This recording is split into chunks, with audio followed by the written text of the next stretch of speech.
Why are the two most distant objects ever built by humanity about to go silent forever? And why does what they discovered on their way out completely change everything we thought we knew about our place in the universe? You've seen the headlines. You've heard about Mars missions, lunar bases, and James Webb discoveries. But right now, at this very moment, two small machines are drifting through a darkness so complete that our sun is just another dim star behind them. They've been traveling for nearly 5 decades. They've crossed boundaries no human-made object has ever crossed before. And within the next few years, they will go quiet permanently. No rescue mission, no software update, no second chance. They are Voyager 1 and Voyager 2. Their story isn't just the greatest space mission ever flown. It is the single most ambitious thing our species has ever done, and most people don't even know the half of it. Stay with me, because what these two machines found out there, what they showed us about Jupiter, Saturn, Uranus, Neptune, and what lies beyond, will fundamentally shift how you see every single star in the night sky. To truly understand why this mission matters, we need to go back to where it all began. Because the origin of Voyager is a story about perfect timing, breathtaking ambition, and a window of opportunity that only opens once every 175 years. In the early 1970s, NASA engineers discovered something that stopped them cold. The 4 gas giants of our solar system, Jupiter, Saturn, Uranus, and Neptune, were slowly drifting into a rare and precise alignment. A configuration so perfect that a single spacecraft could use the gravity of each planet to slingshot itself toward the next one, virtually fuel-free. Think of it like skipping a stone across a cosmic pond, where every skip throws you faster and farther than the one before. This alignment occurs once every 175 years. Let that sink in. The last time these planets held this exact position, the United States of America did not yet exist. The next time it happens, no one alive on Earth today will be here to witness it. NASA had exactly 1 shot, and they took it without hesitation. They built 2 identical probes, originally named Mariner 11 and Mariner 12, carrying forward the legacy of the earlier Mariner program that had already explored Venus, Mars, and Mercury. But as the mission grew far more ambitious, those names no longer felt worthy of what was being asked. Just months before the 1977 launch, the program received a name that matched its scale, Voyager. Now, here is what makes this mission deeply personal. Before these probes left Earth, the legendary astronomer Carl Sagan proposed something truly beautiful. He believed that if these machines were going to travel farther than anything humanity had ever built, farther than anything we may ever build again, they should carry a piece of us with them. And that idea gave birth to the Golden Records.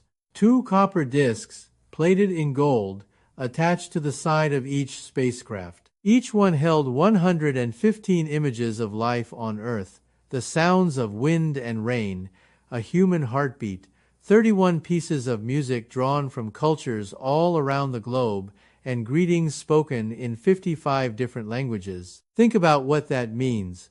Somewhere out in the interstellar dark, right now, a recording of a human heartbeat is traveling through space. A message in a bottle thrown into an ocean so vast we cannot even see the other shore. On August 20th, 1977, Voyager 2 launched first. Voyager 1 followed on September 5th. And already, the first surprise was waiting. Even though Voyager 1 launched second, its trajectory was faster and more direct. It overtook its twin and reached the targets first. 2 machines, 2 different paths, both aimed at rewriting everything we knew about the outer solar system. And what they found at their very first stop was enough to shake the foundations of modern science. In January 1979, Voyager 1 reached Jupiter. This is the moment where the mission transformed from impressive to truly historic. As the probe closed in, passing within just 216,000 miles of the cloud tops, it captured the highest resolution images of Jupiter's atmosphere ever recorded.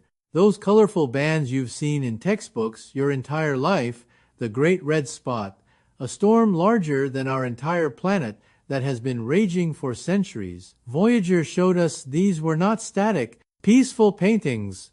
They were violent, churning, constantly shifting systems of unimaginable power, driven by forces that would tear apart anything caught inside them. But what genuinely stunned scientists was something nobody had anticipated. On Io, one of Jupiter's moons, Voyager 1 witnessed something no human instrument had ever observed anywhere beyond Earth. Active volcanic eruptions, massive plumes of sulfur blasting hundreds of miles into space.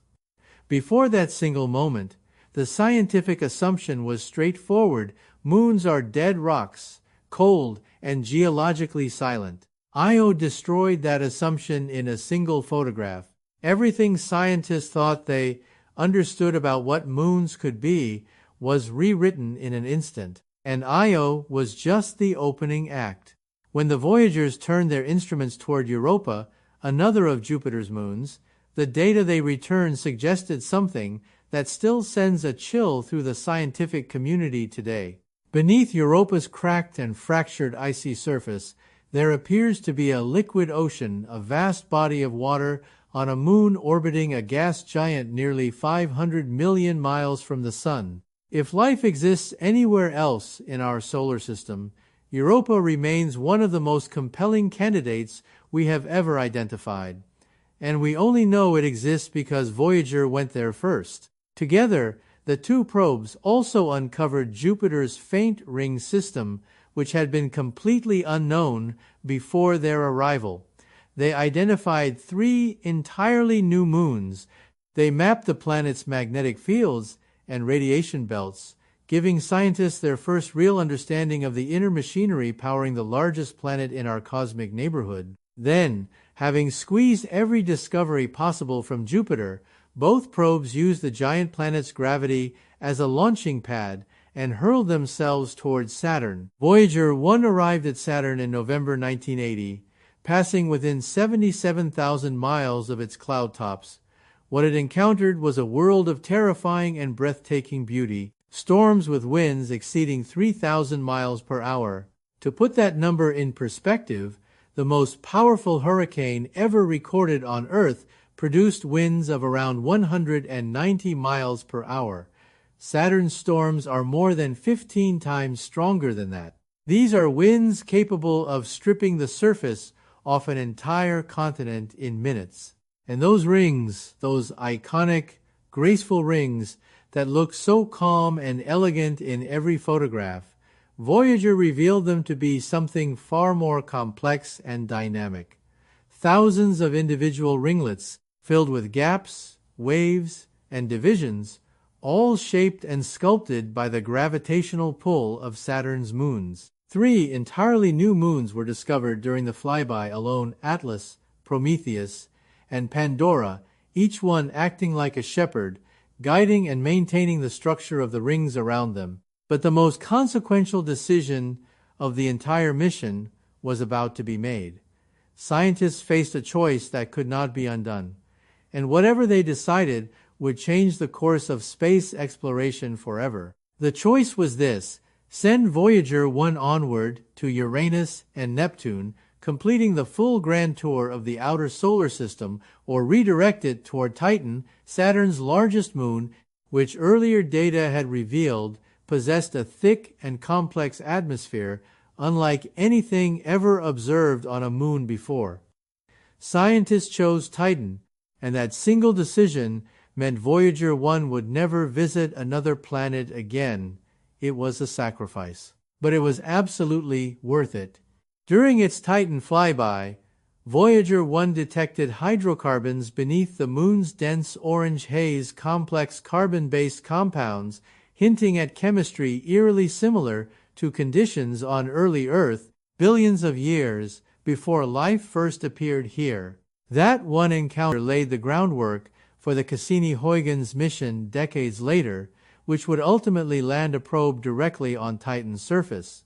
The seeds of that discovery were planted entirely by Voyager. After the Titan flyby, the gravitational boost threw Voyager 1 completely out of the planetary plane. Its time with planets was finished, its new path pointed toward the stars. This is where Voyager 2 steps forward and becomes the true hero of the story. While Voyager 1 headed for interstellar space, its twin kept going deeper into the solar system. Using Saturn's gravity as a stepping stone, Voyager 2 reached Uranus in 1986, becoming the first spacecraft in history and, to this day, the only one to ever visit that distant world. What it found was a planet of profound and unsettling strangeness. Uranus rotates on its side. Its axis is tilted nearly 90 degrees, meaning the planet rolls along its orbital path like a bowling ball rather than spinning upright like the others. Each pole endures decades of uninterrupted sunlight, followed by decades of complete, total darkness. The atmosphere appeared eerily calm compared to Jupiter and Saturn, while temperatures plunged to negative 371 degrees Fahrenheit, making it one of the coldest measured environments anywhere in the solar system. Voyager 2 discovered 11 previously unknown moons orbiting Uranus. One of them, Miranda, presented a surface so fractured, so chaotic, and so violently scarred that scientists concluded it had been completely shattered by a catastrophic collision and then slowly pulled itself back together through its own gravitational force. A moon that was destroyed and then rebuilt itself from the wreckage. That is not the plot of a science fiction film. The photographs are real. After Uranus, Voyager 2 pressed onward to its final planetary destination.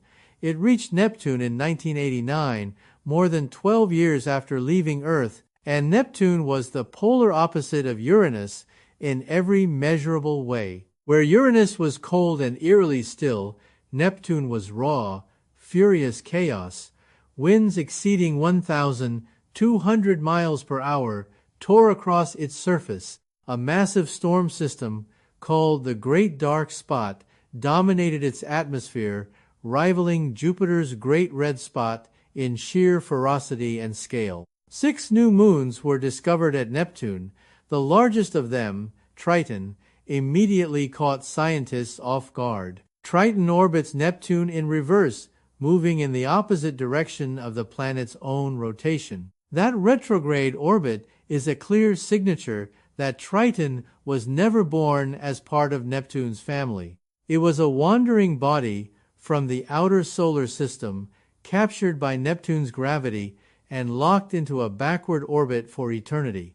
And on Triton's frozen surface, in temperatures colder than almost anywhere else in the solar system, Voyager 2 found active geysers of nitrogen ice-shooting material miles into the thin sky above.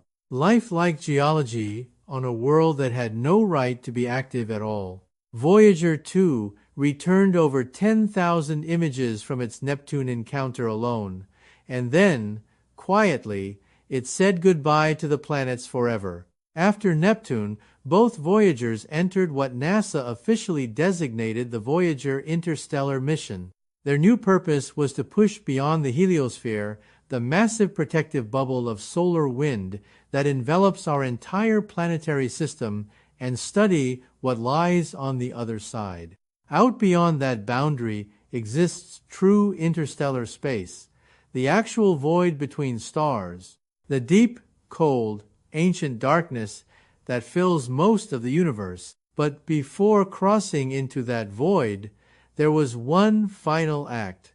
In 1990, at Carl Sagan's personal request, Voyager 1 turned its cameras one last time not forward toward the unknown, but backward toward home. From a distance of more than 6 billion kilometers, it took a single photograph. In that image, Earth appears as a pale blue dot, barely a fraction of a single pixel, nearly swallowed by a scattered beam of sunlight. That photograph became one of the most significant images ever captured by any instrument, anywhere.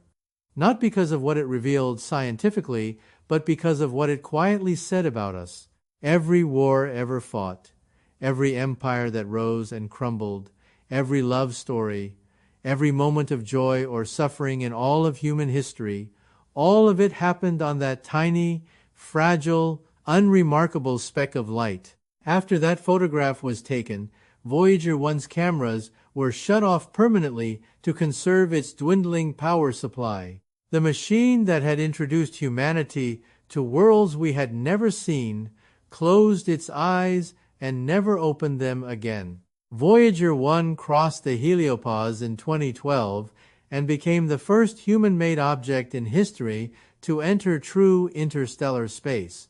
Voyager 2 followed in 2018. Today, Voyager 1 sits more than 15 billion miles from Earth. A signal traveling at the speed of light, the absolute speed limit of the universe, takes over 22 hours just to reach it. When mission controllers send a command, they wait nearly 2 full days for any response to return. Over the decades, instruments have been powered down one by one as the plutonium fuel inside each probe slowly fades toward nothing. In 2022, Voyager 1 began transmitting garbled, corrupted data back to Earth. Engineers spent weeks troubleshooting a problem located billions of miles away, ultimately discovering that the probe had been routing its data through a faulty, long-inactive computer, corrupting every transmission before it could be sent. They identified the fault. They rerouted the data. They fixed it from Earth across billions of miles of empty space, but the clock is ticking and everyone knows it. Voyager 1 is expected to fall silent within this decade. Voyager 2 may hold on until the mid-2030s. After that, there will be nothing, no signal, no data, no contact. The two most distant objects our civilization has ever produced will drift through the galaxy in permanent silence, not for years, not for centuries, but forever.